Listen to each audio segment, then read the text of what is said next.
Mais oui, je prends la suite d'homme. Oui, évidemment, moi aussi, je suis avec Michel Gauze, j'ai une relation très amicale, et je dois dire que sans Michel et donc Jean-Charles et toute l'équipe qu'il y a derrière, je ne me serais jamais lancé à ce travail. Michel Gauze, c'est quelqu'un qui est vraiment très rigolo, il est propre de lettres, et c'est une chance pour moi parce que des fois, je suis en complet des accords et les accords où les participes passés, ou les points de virgule, ou les trucs comme ça. Donc, il me fait des corrections. Normalement, vous allez dire que Jean-Paul Calais, il est bon en orthographe, il n'y a pas de faute dedans, mais c'est parce qu'il a corrigé vite. J'en fais quelques-unes, bon, je ne suis pas. Voilà. Bon, on va partir donc sur cette présentation de cette histoire de vote. Voilà, donc c'est ce que je vous expliquais un peu tout à l'heure. Donc nous sommes au tome 4. La plupart des ouvrages font environ 350 380 pages. Le format, c'est tout en couleur, papier 100 grammes. Ça, c'est la coupe épicerie dès le départ. Voilà, bon, s'il faut qu'on les donne, donc je vous explique que c'est bien que vous puissiez les acheter. Alors, vous n'êtes pas obligé de les acheter ce soir. Ils sont aussi en vente à l'Office du tourisme de Revel et au Beffroi à Revel. Voilà. Donc, il y a beaucoup d'iconographie. Et on a essayé de mettre le maximum d'informations qu'on a. Alors parfois il peut y avoir des chapitres ou des paragraphes difficiles à lire parce que parfois ça peut être un peu redondant. On a voulu absolument coucher sur le papier, écrire absolument tous les éléments que l'on pouvait trouver, tous les éléments historiques, y compris les choses qui sont les choses quotidiennes, comme par exemple les problèmes de cuisine, les problèmes qu'il peut y avoir entre les gens. Donc quelque part on a un petit peu poussé les portes et quand les portes étaient fermées, on est passé par la fenêtre pour voir ce qui pouvait se passer dans les maisons. C'est pour ça que c'est un peu détaillé et parfois certains me l'ont dit, c'est parfois un peu compliqué à lire. Donc sur ce tome 4, on aborde 4 grands thèmes. C'est l'administration sous l'Ancien Régime au XVIIIe siècle à Revel, les consuls, les maires, ainsi de suite. L'eau Revel aussi, l'alimentation de la ville, ça c'est quelque chose de très important. Et là je pense qu'on a fait un bon travail de synthétique, d'analyse un petit peu de comment les gens se ravitaillaient en eau à Revel. Ensuite, on parle évidemment des marchands drapiers, c'est d'ailleurs le sujet de la conférence de ce soir, sur l'artisanat et la proto-industrie textile au XVIIIe siècle à Revel. Mais vous allez voir que ça n'a pas été au XVIIIe siècle que les marchands drapiers. Dès la fondation, il s'est passé plein de l'école Revel, je vous l'expliquais tout à l'heure.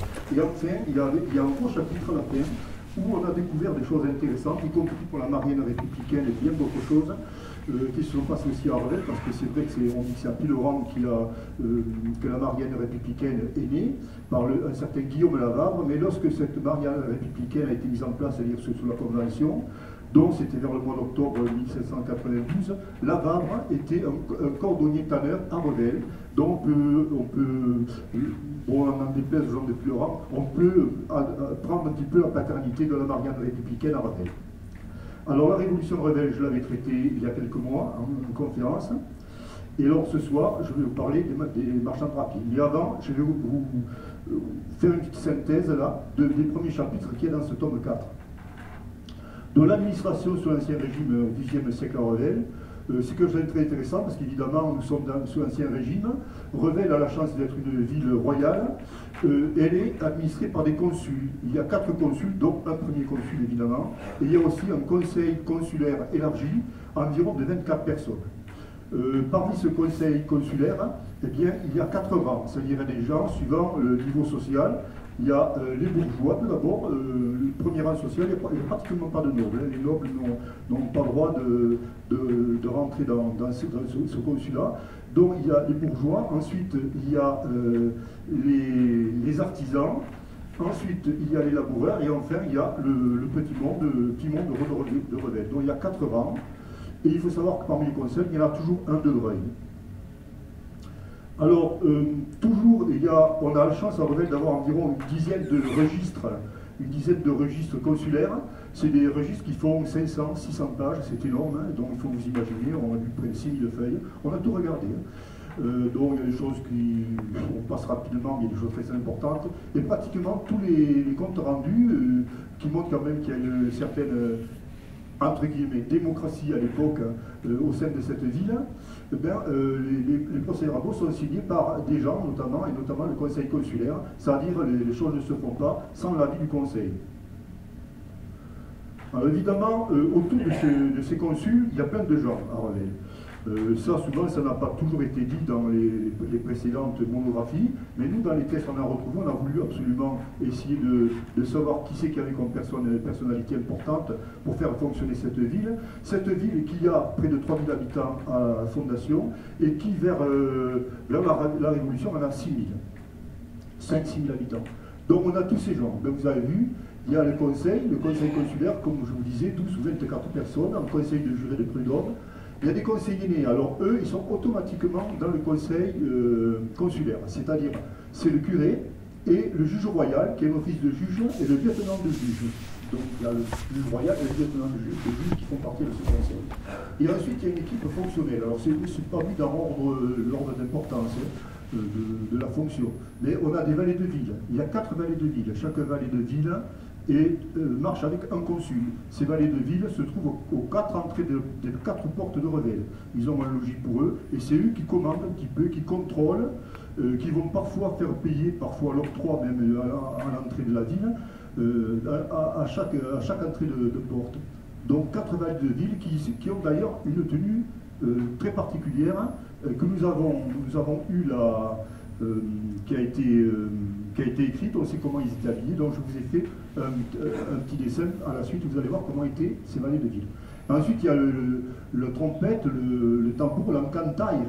L'encantaire, celui qui était l'enchanteur en quelque sorte, qui donnait les nouvelles dans la ville, avec une trompette ou un tambour au coin de rue, et les mességuiers qui sont les policiers municipaux de l'époque, si vous voulez, ou qui peuvent être aussi des sortes de gardes champêtres, des gardes fruits, en quelque sorte.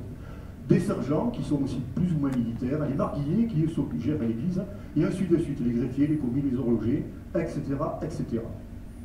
Et de l'autre côté, vous avez le porteur de lettres. L'instapié général, lui, s'occupait donc de gérer, de contrôler les bataillons de l'armée qui passaient à Revel, qui faisaient des étapes, donc. Et c'était lui et le casernier qui s'occupaient des casernes. Bon, et ainsi de suite. Je vais aller vite, sinon ça va être trop long après. Alors voilà quel pouvait être l'habit, l'uniforme du valet de ville, du valet des consuls, des 4 valets. Alors on a plusieurs descriptions, donc on les a mis sous différentes couleurs et avec différents chapeaux, parce que les chapeaux c'est pas très net, c'est pas très bien décrit. Donc on a regardé un petit peu les dessins de l'époque qui pouvaient ressembler un peu à ça. Et dans cette couleur, par contre, les couleurs sont bleues au départ, et puis ça devient blanc après, peut-être pour les différencier de la milice bourgeoise, ou qui deviendra après garde nationale.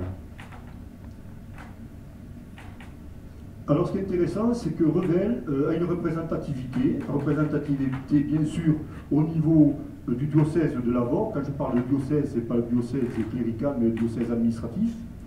Mais il a aussi une représentativité auprès des États du Languedoc. Les États du Languedoc, c'est quelque chose de très important. D'ailleurs, pendant de nombreux siècles, l'État du Languedoc est un contre-pouvoir pratiquement royal. Bon, ils n'ont pas toujours les coups des franches, mais on sait qu'au moment de la Révolution, ces États du Languedoc, et bien avant, même 1 ou 2 siècles avant, étaient parfois contre certaines directives, ordonnances du roi, et posaient parfois des problèmes au pouvoir royal. Alors, Revel participe aux réunions de l'État du Languedoc, mais pas de tous. C'est-à-dire que c'est à tour de rôle. Il y a 4 villes, alors il y a Lavore, il y a Mazamet, il y a Revel et une autre.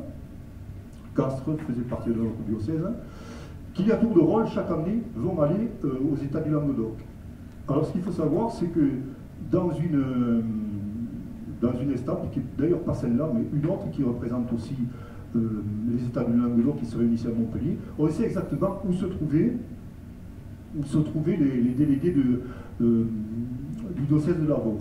En bas à gauche, c'était l'évêque de Lavore, mais aussi les consuls de Lavore qui étaient, et à droite, un peu plus en haut à droite, c'était les gens de Revel, de Mazamet, de Lavore et de Pilleran. Voilà, j'ai trouvé la 4e ville, et de Pilleran qui allait siéger aux États du Languedoc.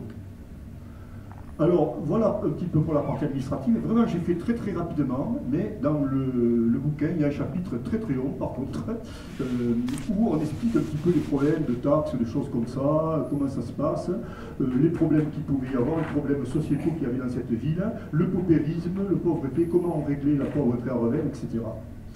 Un autre petit chapitre concerne le compois, les impôts à Revel. Ça aussi c'est très important, dans pratiquement toutes les villes d'importance, il y avait des compois. On en retrouve d'ailleurs dès le XIVe siècle. Dès le XIIIe, même en Italie, mais dès le XIVe siècle, en France, il y a beaucoup de compois. Pour Revel, le premier compois, on le retrouve vers 1400, il commence à la date de 1485. Et il y a deux tomes, il y en a un en 1485, un en 1545, et deux autres tomes pour 1596, ça devient plus volumineux, et une brevette, hein, qui est une sorte de compois aussi, qui est de 1690. Qu'y a-t-il dans ces compois? Eh bien, en fin de compte, ça dénote tout l'état foncier, tous les gens qui ont des biens, que ce soit des biens mobiliers ou immobiliers, ou des champs, que ce soit des biens fonciers, donc ils payent des taxes. Mais évidemment, ne sont taxés que les bourgeois et le tiers-état, le petit peuple. Les nobles, eux, ne paient pas ni les religieux d'ailleurs ne payent de taxes à l'État. C'est d'ailleurs une des revendications que l'on retrouvera dans les cahiers de doléances de la Révolution française. Alors ici vous avez en photo la page de garde, la couverture, ce qui reste, mais qui a été plus ou moins réhabilitée, on a tenu à la garder, du premier compois de Revel. Vous avez vu que, quand même, à l'époque, quand c'était neuf, ça devait être pas mal, ça devait ressembler au document que je vous ai amené ici. L'archive, en vérité, ça c'était un registre de marchand de papier. Mais vous avez vu, le système de rayure est à peu près pareil. Alors là, on retrouve évidemment des textes parfois difficiles à lire. C'est toujours très compliqué un compois à lire parce qu'il n'y a pas de plan. Ou s'il y a un plan, c'est un plan terrier. Les plans terriers sont souvent détenus par les propriétaires eux-mêmes. Il n'y a pas de cadastre, si vous voulez, il n'y a pas un plan cadastral. C'est écrit, on dit tel monsieur un tel est à côté de monsieur un tel, est à côté de monsieur un tel. Alors il marque au septentrion, il y a telle personne, à l'OTAN, côté OTAN, il y a telle personne, au couchant, et ainsi de suite. On arrive par petits espaces fonciers ou espaces immobiliers, on arrive à savoir quel est celui qui est après, et on peut ainsi essayer de voir un petit peu le tracé qu'ont fait les gens qui ont relevé les données. Alors là, sur ce document, ça c'est une des premières pages du compois. Alors, on arrive à lire quand même, on arrive à lire. Alors, qu'est-ce qu'il y a là-dedans? Eh bien, ils disent que dans telle rue, par exemple, la rue, par exemple, Notre-Dame, la rue Notre-Dame, ça n'a pas changé de nom, ou la rue de Castres, ou la rue de Sorèze, ou la rue Saint-Antoine, l'actuelle rue de Marie-Louis, eh bien, on paye des impôts et des taxes beaucoup plus importantes que les autres rues. Tout simplement parce que ce sont les rues par où on rentre, les portes, qui sont les plus commerciales, et c'est là, si vous voulez, qu'il y a une plus-value foncière sur ces rues-là. Les autres petites rues payent moins. Et ensuite, suivant que vous avez une maison en solier, en tessin, avec un étage, avec le chaussée, ainsi de suite, vous payez évidemment plus ou moins cher. Alors à côté, ça c'est les écritures qu'il y a. En vérité, on a l'impression que c'est un CC, en vérité c'est la livre. La livre, tant de livres, tant de sols, tant de deniers. 40 deniers. Il faut 40 deniers pour faire un sol, il faut 20 sols pour faire une livre. Déjà là, vous avez compris le système de calcul. Ça commence à devenir compliqué. Je ne vous dis pas pour les mesures de surface. Les mesures de surface aussi, c'est très très compliqué. Alors, souvent c'est classé aussi par rue et ou par quartier, par baril. Là, c'est le baril de la Porta de Castres, le quartier de la Porte de Castres. C'est-à-dire là, on sort pratiquement de la porte, ça doit être certainement à l'extérieur. Et là, on écrit donc qui c'est qui vit là, ainsi de suite.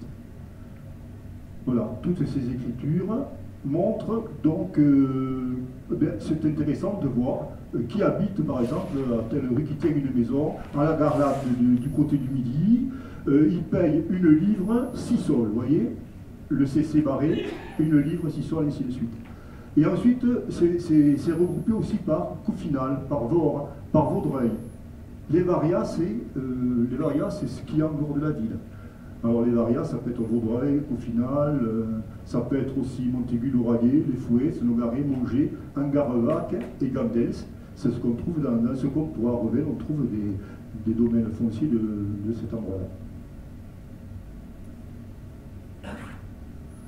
Voilà les plans terriers. Alors ça, c'est un des rares plans terriers qu'on a trouvé. Je pense même que c'est les deux seuls plans terriers qu'on a trouvés sur Revel. Il y en a encore d'autres dans d'autres archives, mais nous on n'a trouvé que ça. Et ça concerne la zone de Vaudreuil. Alors on retrouve bien les petites maisons, vous voyez, elles sont pratiquement toutes, mais c'est vraiment très rudimentaire, hein, c'est pas un truc très très juste, tout est rectangulaire. Bon, c'est un plan, un schéma, on va dire, un schéma cadastral, si vous voulez, qui permet de savoir qui est qui, et dessus, il y a marqué le folio temple qui renvoie sur les folios du compo. Alors ce compo est intéressant parce qu'on a réussi à trouver, en regardant un petit peu, comme je disais, les maisons, par où ils ont commencé, et ils sont allés d'une maison à une autre. Ils ne vont pas là, ils ne vont pas là, ils ne vont pas n'importe où. Évidemment, il y a une logique, une cohérence, et on voit très bien qu'ils commencent près du point, attendez que je ne vous ai pas de bêtises, du point 1.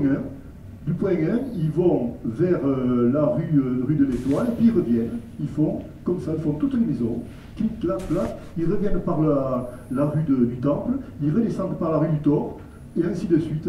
Et c'est ainsi que l'on voit comment, quelle a été leur logique, leur cohérence là-dedans. L'intérêt, c'est donc de rien laisser au hasard, et en plus, même les estimateurs, bien qu'ils soient là pour contrôler, pour voir si tout est ce qu'on leur dit, c'est bien ça, le fait qu'ils aillent voir de suite après le voisin, eh bien, il n'y a pas de trucage. C'est-à-dire, il y a une sorte d'auto-contrôle en passant d'un propriétaire à l'autre. Parce que l'homme, il dit, ben non, ça m'appartient, ça lui appartient. Voilà. Et à droite, je vous ai mis un petit dessin à travers le cadastre aussi.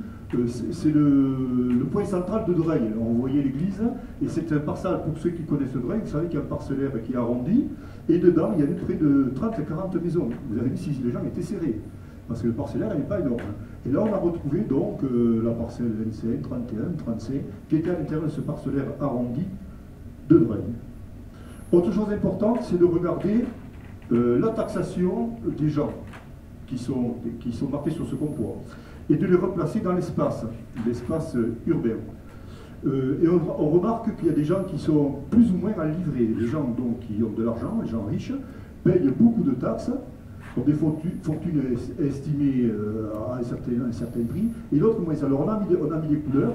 Les points noirs, c'est les gens qui sont les plus riches, et les points, on va dire jaunes, on ne voit pas très bien les couleurs là, c'est les gens les moins riches. Alors on remarque bien sûr qu'il y a beaucoup de gens autour des 4 rues par où les gens rentrent pour venir à Revel, mais aussi autour de la halle, sur les 4 galeries, on voit plein de points noirs. Autre chose importante que nous montre le compost, qui nous délivre aussi, parce que souvent on dit l'activité des gens qui sont marqués dans le compost, donc nous on a retenu surtout les tanneries et les affacheries, c'est-à-dire les tanneries et le délainage, le délainage pour enlever la graisse des poils de mouton, dans la rue du Temple, et on a retrouvé donc tous les emplacements de ces tanneries affacheries qui se trouvaient donc vraiment le rue du Temple. On va y revenir tout à l'heure, hein. Mais il y en avait aussi beaucoup du côté de la porte de Castres. Il y en avait beaucoup, pourquoi? Parce que là aussi il y avait une grande étendue d'eau qui permettait de faire ce traitement des pots et de la laine. Alors évidemment, bon, je passe vite, en plus c'est très compliqué, je ne suis pas spécialement compétent dans ce domaine, mais on retrouve bien les impôts directs, la taille, la capitation, le 20e, et ensuite d'autres droits qui sont des impôts indirects, qu'on appellerait les impôts indirects, comme les taxes sur les vins, les alcools, les droits de douane intérieure au royaume, s'il y a des produits qui viennent de Bretagne, ainsi de suite. La corvée royale qu'on appelle Couroc, qui est l'entretien des routes et des chemins, le logement des gens de guerre. Mais vous savez, jusqu'en 1940-1950, je travaille actuellement sur la monographie d'un village de l'Ariège. Encore en 1950, on faisait des journées pour nettoyer les chemins, pour arranger les chemins, parce qu'il n'y avait pas de... la commune n'était pas assez riche et le département ne pouvait pas faire d'aide. Donc il y avait des journées où les gens amenaient leurs bêtes pour empirer les pierres, par exemple. Alors les archives de la ville. Les archives de la ville, on se rend compte que, comme je vous le disais au début, cet archiviste des archives départementales Haute-Garonne avait dit que les archives de Revel étaient parmi les plus importantes du département. La Haute-Garonne, c'est pareil, comme département, il y a des grandes villes. Et on se rend compte que dès le départ, pratiquement, dès la fondation, quelques décennies après, nos consuls, même les premiers consuls de la ville, ont eu à cœur d'essayer de conserver autant que cela pouvait se faire ces archives. Et ces archives, on le voit, elles sont mises dans des armoires attelées, tout ça s'est expliqué, elles étaient au beffroi, le beffroi n'avait pas la forme qu'il a actuellement. Parfois, c'est parti chez les notaires, puis c'est revenu. Des fois, il y a eu des problèmes, des gens qui n'ont pas voulu rendre les archives, mais toujours est-il que ces archives, on les a reçues. Et vous savez que Revel est très riche, notamment au niveau des chartes de fondation, des chartes de coutume qu'on appelle, puisqu'on a au moins, on n'a pas la charte de coutume originale de Philippe VI de Valois, mais on a les vidimus. Les vidimus, c'est-à-dire que d'autres chartes qui ont été faites par les rois qui ont succédé à Philippe VI de Valois. Alors l'eau à Revel aussi, c'est quelque chose de très important, puisque vous le savez, Riquet a profité de l'eau qui avait été captée déjà dès la fondation de la ville de Revel au pont Crouzet, ce qu'on appelle la rivière de Consul, qui va traverser la ville de Revel, et il va s'en servir pour, en faisant le port Louis et le moulin du Roi, et de faire la rigole de la Plaine pour amener l'eau au point de partage des eaux du canal du Midi. Bon, mais avant Riquet, eh bien Revel avait de l'eau, avait beaucoup d'eau, elle en avait autant qu'elle voulait. Et cette eau traversait la ville, donc, et ceci explique le nombre des tanarias et des afacherias qu'il y avait, puisque avec cette eau, on pouvait donc traiter les peaux et traiter la laine de mouton. On reviendra après ça, de tout ça sur les marchands braquiers. Cette eau aussi servait évidemment pour les animaux, puisqu'il y avait 4 abreuvoirs qui se situaient près des entrées de la ville. Et puis il y avait aussi des fontaines. Alors au début, il y avait 2 grandes fontaines au niveau du beffroi, et après il y a des fontaines qui vont se mettre petit à petit dans certains quartiers. Actuellement, il y en a encore 3 que l'on voit. Une en face de l'église, une dans la rue des Sœurs, et une à l'angle de la rue du Thor et de la rue du Temple. De très belles fontaines. Donc ils avaient une eau de assez bonne qualité. On a fait une analyse aussi fine pour savoir où se trouvait tout ce qui concerne l'eau à Revel. On a fait des plans. Alors vous avez les points en rouge, numéro 15, il y en a 3 puisque ce sont à différentes périodes, ce sont les réservoirs anneaux qui permettaient d'alimenter la ville, parce que petit à petit quand même, au début c'était de l'eau courante qui allait directement dans les fontaines, puis après on a essayé de les décanter, de les filtrer, puis après il y a des filtres chimiques, notamment à partir de 1914-1918. Je dis ça, on appelle ça la verdunisation, puisqu'en Verdun, ils avaient vu qu'en mettant un peu de javel dans l'eau, c'était mieux. Voilà, la javelisation, ça vient de la guerre de 14-18. Et on appelait ça à l'époque la verdunisation. Donc voilà, alors on a fait des plans. On a retrouvé aussi, on a eu un peu cette chance, puisqu'il y a eu beaucoup de travaux dans les rues de Revel. On a suivi les travaux. On a suivi les travaux et on a retrouvé donc ces fameux tunnels qui allaient souvent, il y avait, ça devenait un peu mythique, ça devenait une légende. On disait qu'il y avait des souterrains sous Revel, ainsi de suite. En vérité, évidemment, ce n'était que des aqueducs qui étaient voûtés. Et à l'époque, disons il y a 300-400 ans, cette eau courait au jour, quoi, si vous voulez, et après tout ça, ça a été voûté. Alors on a retrouvé, ça a été recoupé, on retrouve ces portions d'aqueducs souterrains, et on a retrouvé aussi du mobilier, ce qu'on appelle le mobilier archéologique, c'est-à-dire des tubes qui pouvaient être en terre cuite ou en fonte, mais aussi des étriers de contention, ce qu'on mettait les tuyaux en fonte ou en terre cuite, de façon que quand on y mettait la terre dessus pour les recouvrir, les étriers les tenaient pour ne pas que ça parte sur le côté. Autrement, il fallait recommencer le travail. Alors là, je me suis amusé à reprendre des photos de Charles Malville. C'est la photo d'amour, celle d'Ammas et Revel. La photo d'amour, c'est une photo de Charles Malville en 1865, qui va faire la couverture de la rivière Bièvre, la Bièvre à Paris, où d'ailleurs il y avait, comme à Revel dans la rue du Temple, des tanneurs et des gens qui traitaient la laine. Donc vous voyez un petit peu les travaux qui se faisaient à ciel ouvert, donc on peut s'imaginer que pour les tunnels, les fameux souterrains entre guillemets de Revel, mais c'était pareil, ça s'est passé certainement à l'époque, évidemment on n'a pas de photos pour Revel. Par contre on a les travaux qu'on a fait dans les rues qui ont permis de retrouver ces souterrains, ces aqueducs souterrains. Et à droite, vous avez les anciens travaux lorsqu'il a fallu augmenter le calibre des tuyaux du pluvial, puisque la pâte d'oie s'inondait lorsqu'il y avait de fortes pluviosités. 2 autres dessins que nous avons réalisés, avec les données qu'on a eues, ça demandait quand même un certain travail. À gauche, c'est l'eau propre, avec les abreuvoirs, vous voyez, les grandes étendues bleues, l'eau propre, et de l'autre côté, les meyrales, on va dire, les Melval, on peut appeler aussi ça les Merdal, et des fois on retrouve dans le texte, c'est le Merdal qu'ils appellent. À Voron, par exemple, ça s'appelle le Merdal, où on trouve évidemment les eaux usées. Alors il y en a un qui est très, très connu, qui se trouve entre la rue de l'Étoile, si vous voulez, et la rue Marius-Oudouy, que l'on peut parcourir lorsqu'on peut rentrer par certaines maisons. C'est les deux photos que vous avez à gauche, où vous avez une vue intérieure, là vous êtes canonnier. Enfin, moi, j'ai toujours une très grande sensibilité, pourtant ça fait un peu vieux, il y a des gens qui n'avaient peut-être pas la même sensibilité que moi, mais là je me dis, là, Thierry Revel, il y a 400 ans, voilà comment devaient être les rues, bien sûr bien plus large, voilà un peu la vision qu'on pouvait avoir dans ces rues à l'époque de Revel. Et ici en bas, à gauche, vous avez une vision du rempart extérieur. Donc, je l'avais dit dans des conférences précédentes, c'est le seul endroit où c'est qu'on peut avoir une idée de comment pouvait être le rempart extérieur de Revel, puisqu'il y avait un rempart qui entourait Revel. Alors les fontaines évidemment au début, c'est les fontaines qui se trouvent près du beffroi. Il y en a deux, très importantes. La petite, c'est le truc qui est au centre ici, la petite et la grande fontaine. Et après, plus tard, à partir de 1760, 1770, 1800, on fait des fontaines vraiment monumentales, un petit peu. Et il y a même une photo qui doit dater de 1890, qui est en haut à gauche, où on voit côté nord, ça c'est le côté nord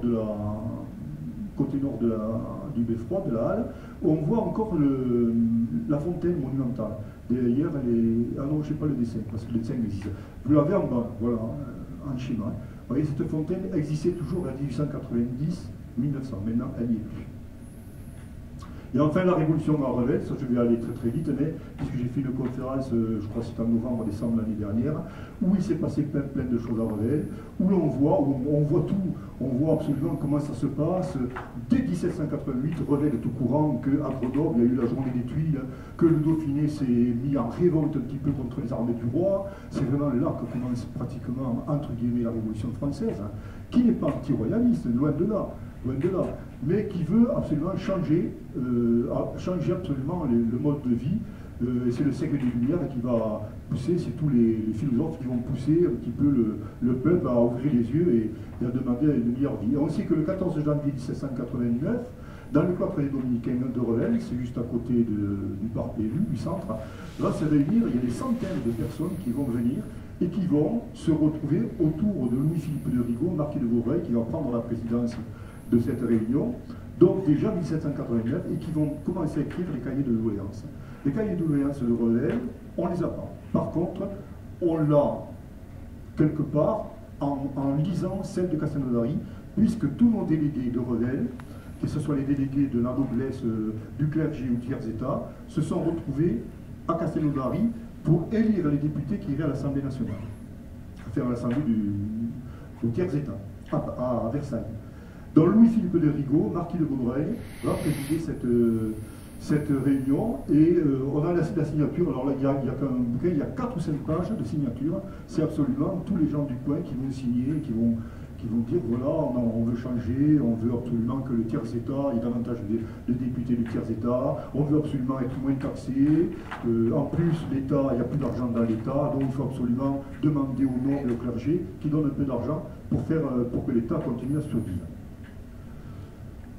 L'Ancien Régime est décodé aussi dans ce chapitre, où on voit quand même ce que je vous parlais, l'histoire des mesures, c'est-à-dire quand vous prenez le poids de la viande ou le poids d'un séquier de blé, ben, si vous alliez à Caraman, que vous alliez à Puylaurens, que vous alliez à Revel ou à Sorèze, c'était pas le poids ne correspondait pas. Comment faire des échanges dans ces commissions-là, des échanges justes suivant le poids et l'argent. Donc il y avait les mesures à graines, donc là vous voyez que ces mesures à graines sont certainement de l'Ancien Régime, mais elles ont été retaillées puisqu'on voit dessus double décalite, donc il y a un système de valeur de la Révolution. Revel est une ville sur le plan démographique qui au XVIIIe siècle va très rapidement augmenter. Vous le voyez en haut, Revel c'est la petite croix en marron foncé qui dépasse, je crois, 50 ou 60 habitants au kilomètre carré, c'est quelque chose d'important. Il y en a une autre, je crois que c'est Arfon ou Saint-Amancet aussi, qui a un développement, qui a un plan démographique très très important. Gros problème aussi administratif dans l'Ancien Régime, c'est l'histoire des diocèses civils et ecclésiastiques. Eh bien, on voit qu'à la même époque, les diocèses ecclésiastiques, en haut, ne correspondent pas au découpage du diocèse civil en bas. Donc ça pose beaucoup de problèmes lorsqu'il y a des demandes de subventions, de ceci et cela. C'est très problématique. Voilà, vous voyez l'usine à gaz, c'est ce que je vous disais. Voilà. Quant à la mesure des terres de ce pays, elle est aussi grande de la Cetteray et de la même mesure que celle de la ville principale du diocèse. Nous la composons de 900 perches. La Cetteray a 16 pans, la perche à laquelle Cetteray, nous avons 16 mesures de blé en mesure dans cette ville, etc. C'est un truc dingue. Vous le lisez 6 fois, vous ne comprenez rien. Peut-être que je ne comprends pas bien, et que je deviens vieux peut-être, mais c'est vraiment très compliqué. Alors il y a des gens qui ont fait des études là-dessus, il y a plusieurs publications, notamment dans la revue du Temps. Les gars, ils étaient en pleine santé pour faire ça, pour écrire ça. Alors évidemment, nous avons nos délégués de Revel, qui vont aller à Castelnaudary. Et à Castelnaudary, comme il y a tous les délégués de tous les petits villages, les petits villages, toutes les villes de la région, eh bien, tout le monde, le groupe qui est à Castelnaudary, va donner des délégués qui vont partir à Versailles. Pour la noblesse, on a donc notre marquis de Vaudreuil, qui était ancien gouverneur du Canada. C'était une pointure, hein. C'était une pointure, ce Rigaud de Vaudreuil, Louis-Philippe Rigaud de Vaudreuil. Pour le clergé, je ne me rappelle plus, je l'avais mis, mais je n'ai pas l'ordinateur là, je l'avais mis sur un post-scriptum pour s'en rappeler. Et quant au délégué du tiers-état, c'est un certain Martin Doche qui va partir comme délégué, et M. Guillermy. Ils sont tous deux chauriens de Castelnaudary, et c'est eux qui sont les délégués de tiers-état. Alors j'appuie là-dessus parce que vous allez voir après qu'il y en a un qui va faire parler de lui, notamment c'est Martin Doche. Martin Doche. Alors, dans ce chapitre concernant la Révolution, le chapitre concernant la Révolution, eh bien, on parle de tout ça. Donc je ne vais pas en parler ce soir, sinon c'est l'âge Camille. On voit la constitution du département aussi, et comme je vous disais, la fameuse mariage républicaine, le fameux Guillaume Lavabre de Piloran, qui est venu travailler à Revel, ça c'est sûr, on l'a par écrit, et qui a peut-être pensé à faire cette fameuse une chanson. Il a fait une chanson sur la guérison de Marianne, en disant que Marianne, donc c'était l'État révolutionnaire, si vous voulez, et la guérison parce qu'elle était malade, parce qu'il y avait eu des révoltes et il y a eu beaucoup de problèmes. Donc on peut, comme je vous disais tout à l'heure, en prendre un petit peu la paternité. Et là, dans notre livre aussi, nous avons un certain Jean-Marie Calès. Jean-Marie Calès qui n'est pas né à Revel, par contre c'était le médecin de la ville, et qui lui va faire une ascension politique très importante avec la Convention nationale. Il va se retrouver évidemment dans les montagnards avec Danton, Robespierre, Saint-Just et les autres. Et ce gars-là quand même il est peut-être un peu plus modéré que les autres, mais il va écrire quand même des livres sur la médecine, et il va donner de bonnes idées déjà pour faire avancer la médecine, mais aussi et surtout, je dirais, pratiquement pour une sorte de laïcisation de l'école, et faire l'école pour les filles, faire des espèces d'ouvroirs pour les filles pour qu'elles apprennent un métier. Et il est une des personnes qui a demandé, lorsqu'il était au Conseil des 500, à l'époque c'était pas l'Assemblée nationale telle qu'on l'a actuellement, c'était le Conseil des 500, c'est lui qui a demandé à ce qu'on fasse cette sculpture, où on voit des espèces de figures mythologiques, plus ou moins. Je crois que c'est la science et la renommée, et qui se trouve actuellement sous le parloir de l'Assemblée nationale, dont c'est Calès, avec d'autres, hein, il n'est pas seul quand même. Mais Calès est un des initiateurs de cette sculpture, il fallait le savoir, il est de Revel. Alors voilà, ça c'était après, je vous présentais les quatre grands chapitres du tome 4, très rapidement, et là on va parler du tome 5, du 5e chapitre du tome 4, qui parle des marchands drapiers et des faiseurs de bas à Revel. Alors là, on est complètement dans une région où nous avons des plaines, nous avons des pieds minimaux, nous avons des plateaux, nous avons des forêts, Plusieurs climats. Les terres aussi sont bonnes dans la plaine, moins bonnes dans la montagne, mais on peut y mettre beaucoup de lait, beaucoup de moutons. Et tu sais que dans les textes, on trouve qu'il y a des moutons, il y en a partout, il y a toujours des problèmes, ou des procès, des moutons qui vont brouter n'importe où, évidemment ça pose des problèmes. Il y a beaucoup de moutons, et évidemment, qui dit moutons, il y a beaucoup de loups aussi. Et ça, on le sait dès le départ. Et on l'a dans les textes, ils ont des problèmes avec les loups. Et ces loups leur bouffent évidemment les moutons. Donc ils font des chasses aux loups.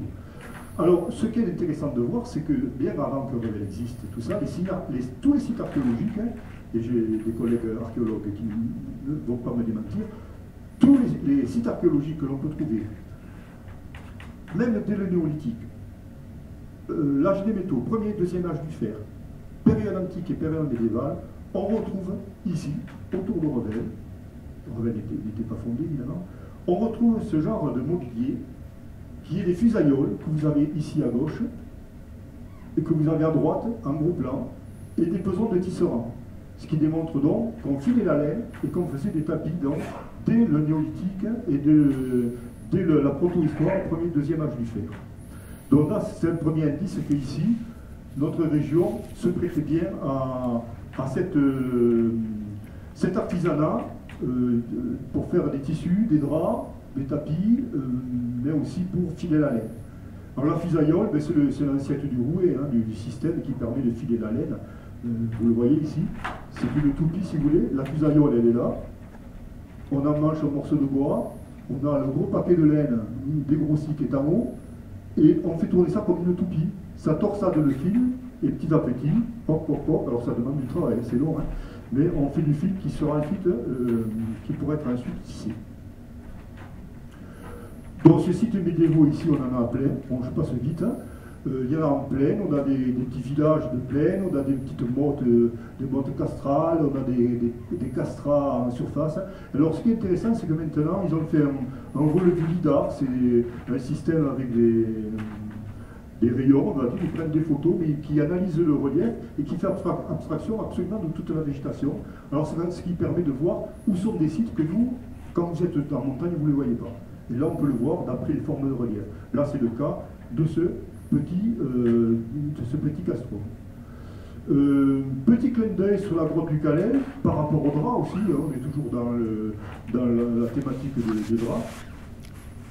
Dans le Calais, où on a eu la chance, où les gens sont allés chercher des hydroxydes de fer, ils ont laissé beaucoup de traces, ils ont fait des dessins, des petites gravures, des rouelles solaires, des traces de pieds, vous les avez en haut, des traces de mains, vous les avez en bas, mais aussi ce qu'ils ont laissé, parfois c'est des traces d'habits, parce que des fois ils se reposaient, ils se mettaient contre la paroi, et on a eu la chance à un endroit de pouvoir analyser et voir cette trame dans l'argile de la nuit, quand même c'est faire.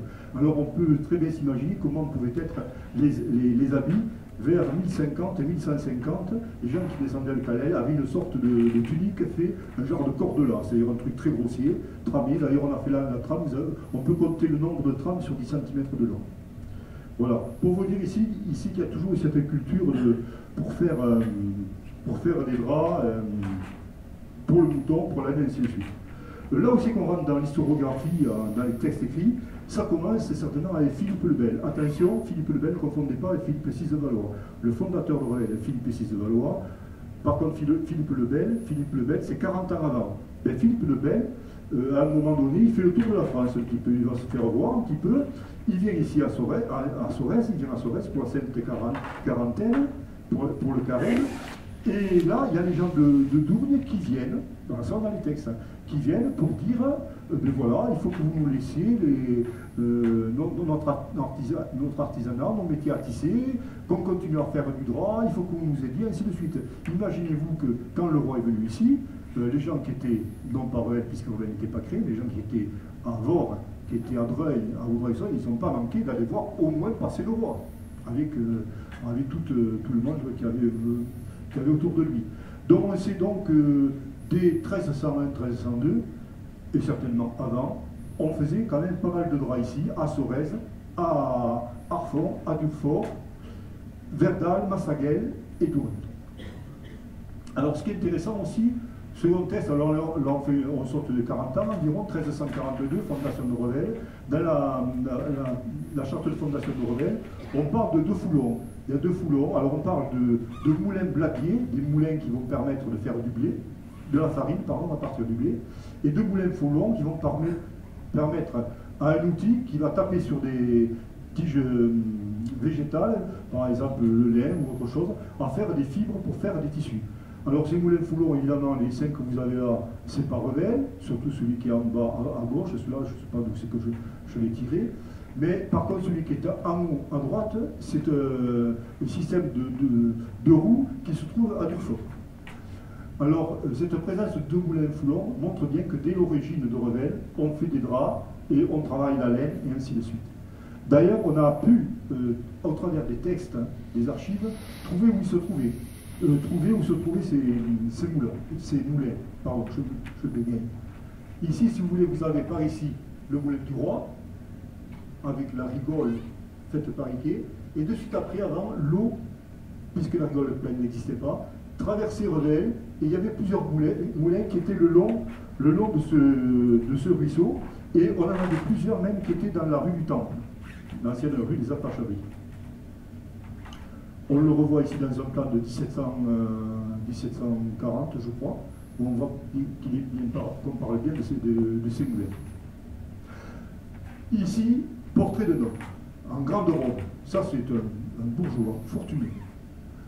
Bourgeois fortuné qui s'appelle Francisco Dattini. Il n'est pas français, il est italien, il est exactement de Prato. Prato, c'est à côté de Florence, en Italie.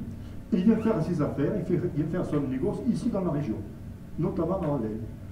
Ce Francisco Dattini achète les draps du coin. C'est des draps qui ne sont pas de très très luxueux. C'est des draps moyens, on va dire.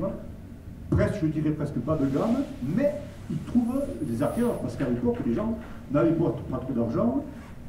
Voilà, j'ai avancé tout en même temps, vous direz. Ils n'avaient pas trop d'argent, donc ça leur suffisait. Et ces tissus partaient à Aigues-Mortes, par Aigues-Mortes, qui à l'époque n'était pas ensablé. On pouvait le retrouver sur d'autres marchés qui se trouvent, je l'ai marqué, je me rappelle pas. Sur les marchés de... Bon, bref, j'ai perdu, j'ai des trous des fois. Mais partait aussi en direction de l'Espagne. Et là, il y avait un gros volume de l'argent. Il y avait beaucoup d'argent, et on sait qu'ici, à Revel, on faisait beaucoup de draps, qu'on y vendait.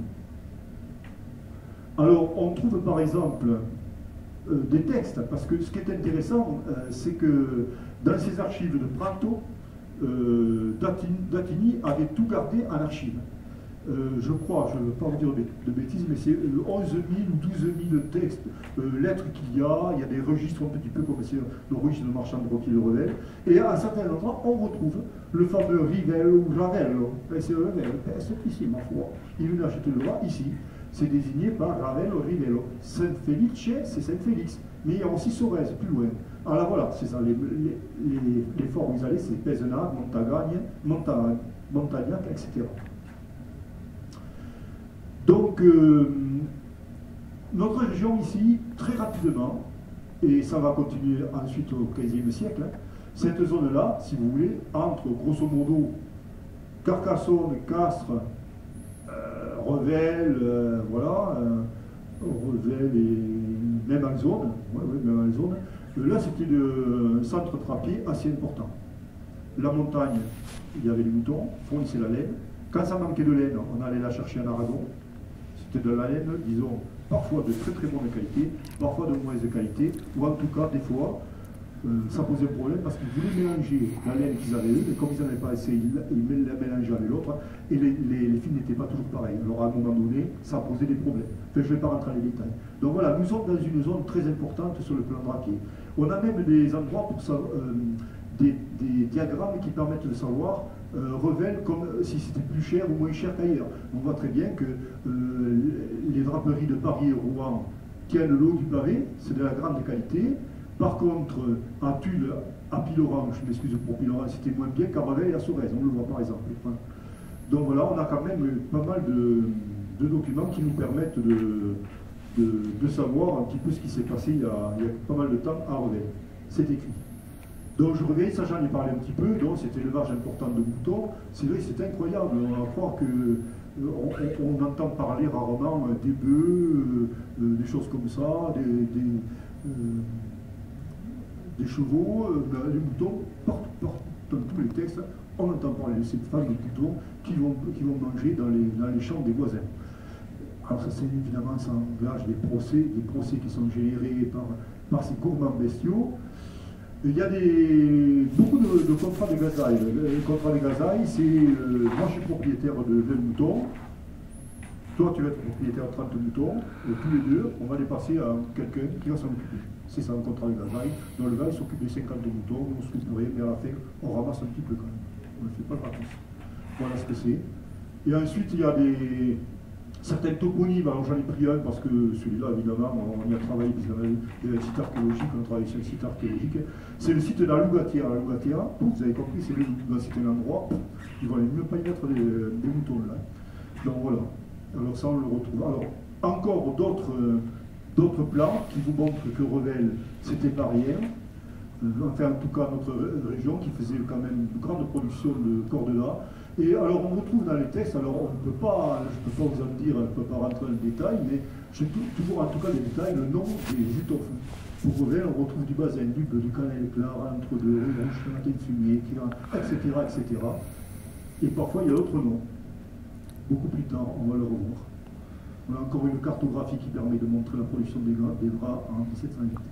Donc, comme je vous disais, tous ces draps partaient de Revel, ou de Sorèze, ou de Durfort, ou de Dourne, étaient emballés dans des grands ballots qui étaient cachetés par des plombs qui étaient mis par des gens qui contrôlaient, par des contrôleurs des draps qui venaient ici, et on sait très bien qu'au beffroi, il y avait un espace où c'est qu'on mettait les plombs. Quand les ballots étaient faits, c'est-à-dire avant de faire le ballot, on regardait ce qu'il y allait avoir à l'intérieur, de façon de ne pas exporter à l'étranger une mauvaise marchandise. Et ça, on le retrouvait notamment vers le XVIIe siècle sur Colbert, avec le colbertisme, où là, vraiment, c'est draconien, là, il ne faut pas faire n'importe quoi, sinon vous êtes interdiction de faire du droit. Et là, on est donc dans le XVIIIe siècle, et on a même eu un maire perpétuel. Bon, je ne vais pas rentrer dans les détails, qu'est-ce que c'est qu'un maire perpétuel. Normalement, les maires, les consuls étaient élus tous les ans. Dans une époque, les rois ont eu besoin d'argent, ils ont distribué des offices, distribués non pas gratuitement, mais aussi en payant de fortes sommes.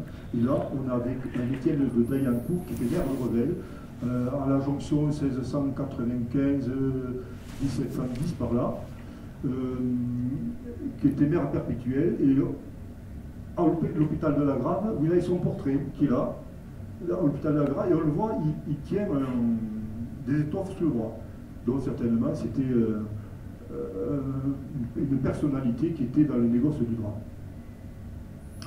Alors ce qu'il faut regarder aussi parfois, ce qui est intéressant, c'est lorsqu'il y avait le tirage au sort. Vous savez que le service militaire n'était pas obligatoire, hein, mais il était obligatoire pour ceux qui tiraient le mauvais sort, qui avaient le mauvais numéro. Alors il y avait des tirages au sort à Revel, alors on en a plein de ça. Alors il y en a un en particulier que j'ai sorti, que je vous montre. On a la liste des gens qui alors elle est plus grande que ça. J'ai fait petit, hein, il y a 40 ou 50 noms. Il y a le nom des gens qui vont être tirés au sort, donc ils vont prendre qu'un quart par exemple, ou 25%. Et à côté, vous avez le métier qu'ils font. Regardez, c'est tous des faiseurs de bas, faiseurs de bas, faiseurs de bas, faiseurs de bas. Il n'y a que ça. Eh bien ouais, il faut savoir qu'à Revel, à un moment donné, en dehors des marchands de drapiers, nous avions beaucoup de métiers à tisser les bas de laine, pas bas en soie, qu'on ne se trompe pas.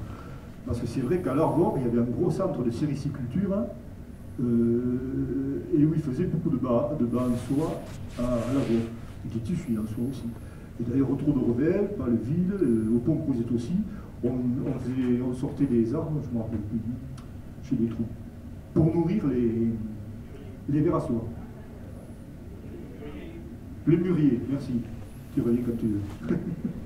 Les mûriers. Alors les mûriers, vous en avez à Paleville, et il y en a plus maintenant à Pont-Crozet. Voilà. Donc ces gens-là faisaient des bas, et il y avait 200 métiers à tisser les bas à Revel. Alors peut-être avant, parce que souvent, vous savez, c'est des petites lucarnes qui s'ouvrent à travers les archives, mais on n'a pas toutes les données. Ce qui est sûr, c'est qu'entre 1700 et 1750, c'était la période d'or pour Revel, pour les faiseurs de bas. Il y avait 200 métiers à tisser qui devaient faire vivre près de 600-700 personnes. À Revel, à l'époque, il y avait, je ne me trompe pas, près de 6000 habitants. Donc il y en avait d'autres qui disaient autre chose, mais là, vous savez, à Revel, il y a toujours eu en pointe, on peut dire depuis l'origine de Revel, ça a dû être ça, les draps, les tissus, voilà, les faiseurs de bas, et après, ça a périclité. Dès 1750, les faiseurs de bas, avec la guerre de 7 ans, la perte du Canada, la perte de beaucoup de colonies, donc tout ça, ça a chuté. Et de suite après, fin 18e, on a les liquoristes qui se mettent en place. Par Gette encore, Gette, ça sera 1850. Mais là aussi, le 19e siècle, nous avons Gette. Après, nous avons Mounouri, le meuble, qui prend la relève, vous voyez. Il y a toujours des trucs porteurs, et actuellement, c'est la diététique. Hein. La diététique qui porte un petit peu la dynamique économique de la ville.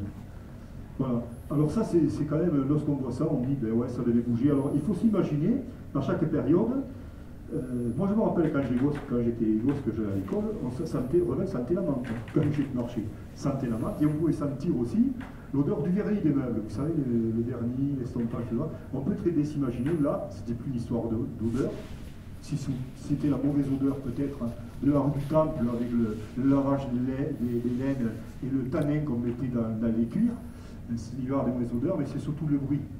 200 métiers à tisser, ça devait faire du clic, clic, clic, clic, clic, clic, clic, clic, clic, toute la journée dans la ville de Revel et de peu partout. Alors, très rapidement, on sait que les protestants, beaucoup de protestants étaient dans ce négoce, marchand drapier. L'effectivité dans cette négoce, on sait que dès le début du protestantisme, des mouvements luthériens, d'Allemagne, si vous voulez, par les courants par la vallée du Rhône, ce sont les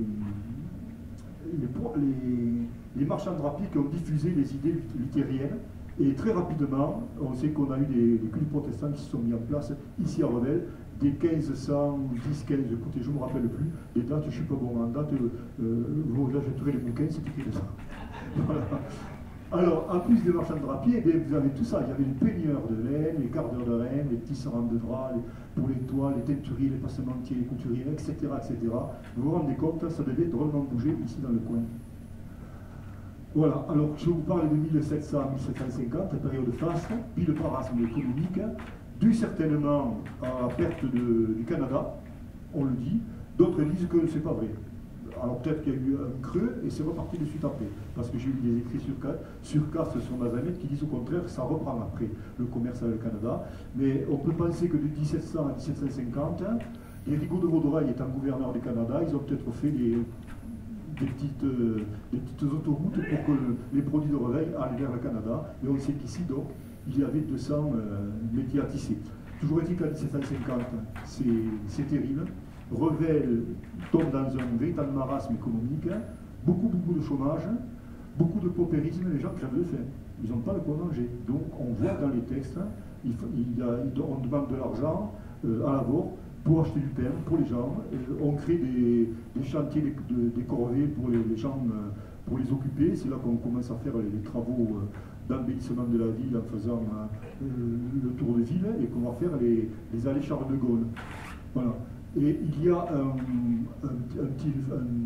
une archive de 20 pages qui s'appelle Recherche pour la fabrique de la laine, où on a les gens de l'école de Revel, tout le conseil consulaire et tous les bourgeois de Revel qui demandent au roi de créer une manufacture royale à Revel.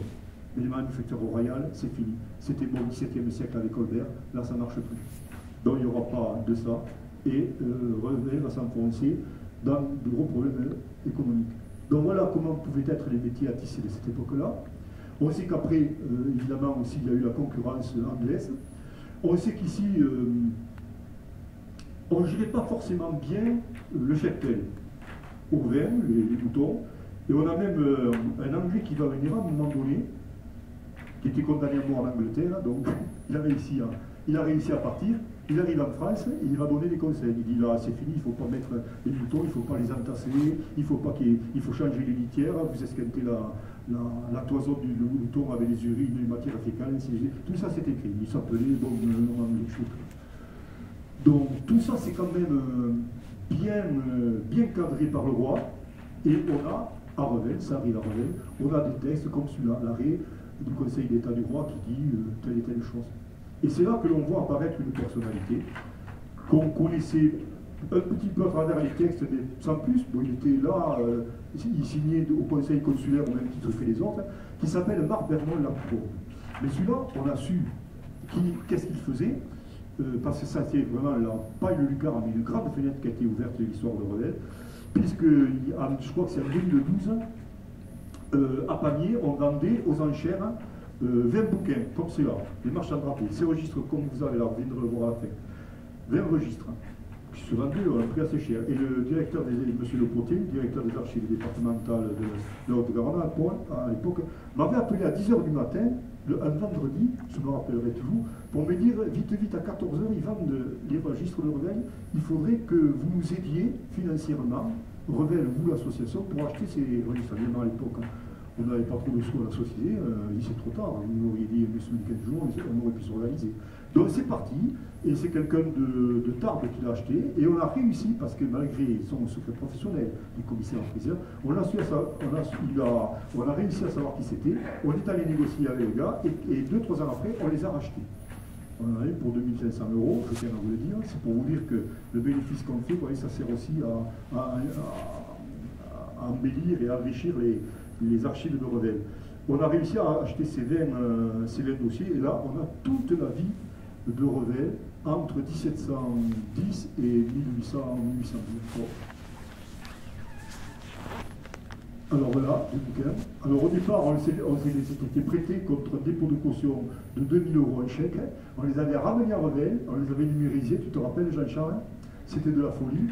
On a dû numériser 10-15 000 pages. Voilà, on les a numérisés parce qu'on sentait que le gars ne les vendrait pas. Et après, on est revenu quand il a vu qu'on s'était donné un peu la peine, il a dit on va les vendre.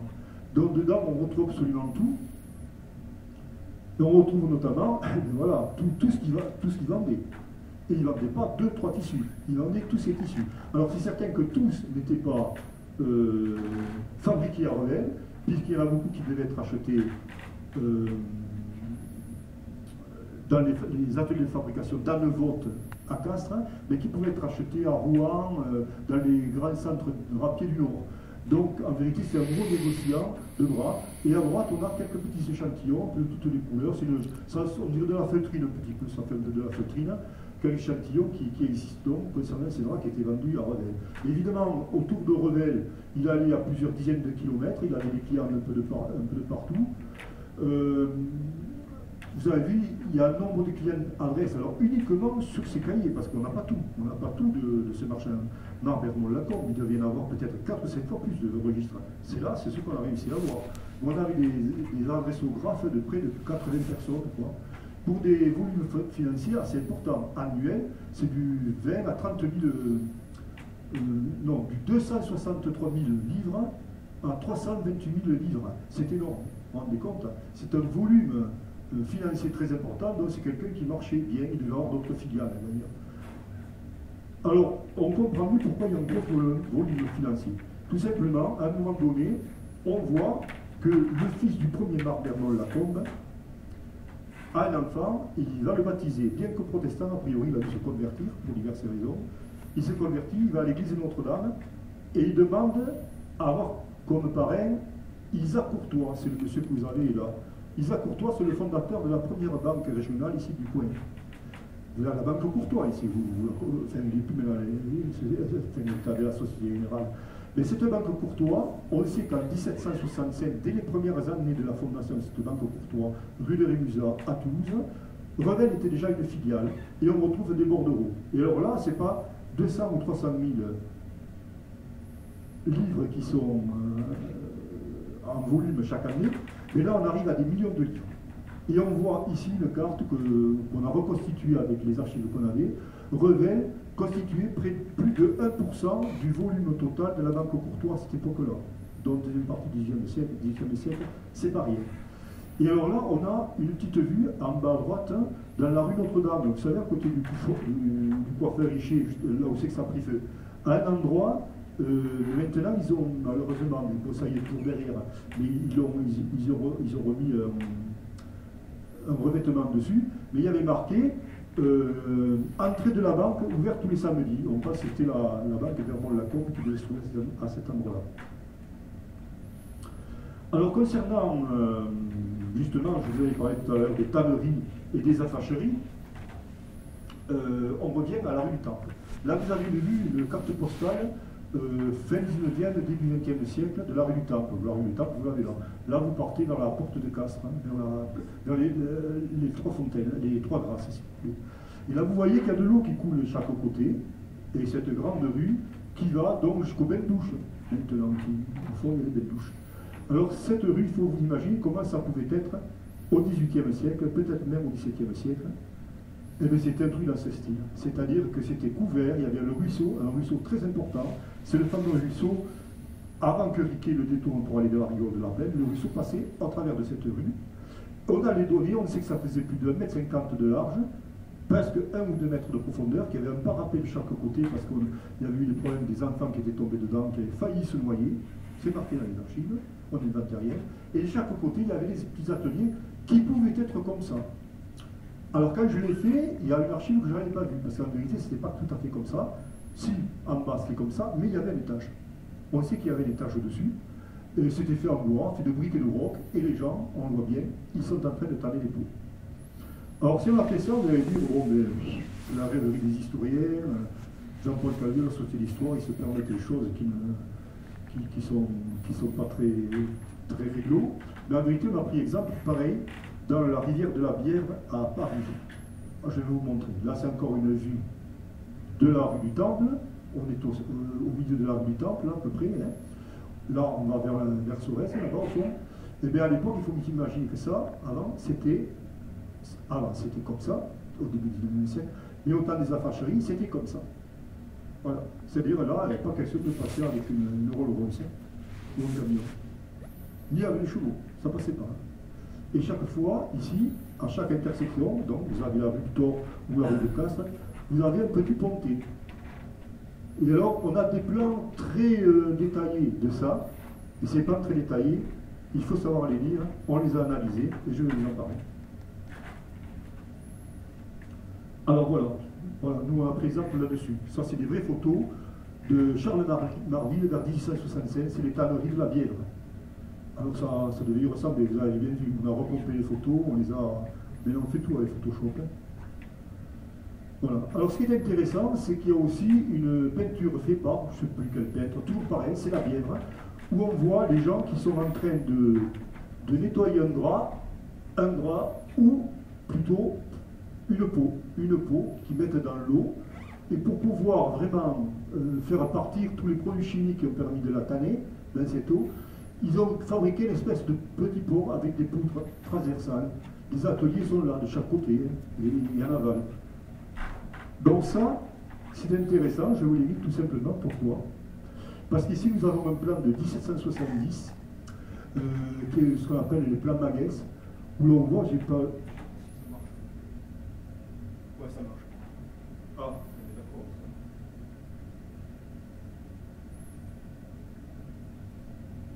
Oui. Vous voyez, ah bon, allez, tant pis, je reste là. Vous voyez ces petits ponts là, là c'est le grand pont qui permet de passer de la rue de Castres vers le centre-ville. Et vous avez les fameuses tanneries qui sont là, qui sont marquées, avec toujours ces petits ponts. Ben, les petits ponts, c'est ce que je viens de vous montrer dans la peinture, où les gars sont en train de mettre la peau pour la nettoyer et pour y enlever des produits chimiques. Voilà, ben j'ai fini, je pense qu'il y a encore des trucs, voilà. Alors on part vers le tome 5, on espère que le tome 5 il sortira dans un an et demi, 2 ans, ça prend quand même du temps. C'est vrai qu'on a aussi une exceptionnelle collection de photos, de vieilles cartes postales, que nous aimerions aussi éditer, en mettant la vieille photo, vous voyez, et la photo de maintenant, pour qu'on voit bien les différences, un peu comme ce que je vous ai fait pour la rue du Temple, et en mettant des écritures pour expliquer un peu ce qui a pu se passer là. Voilà, merci.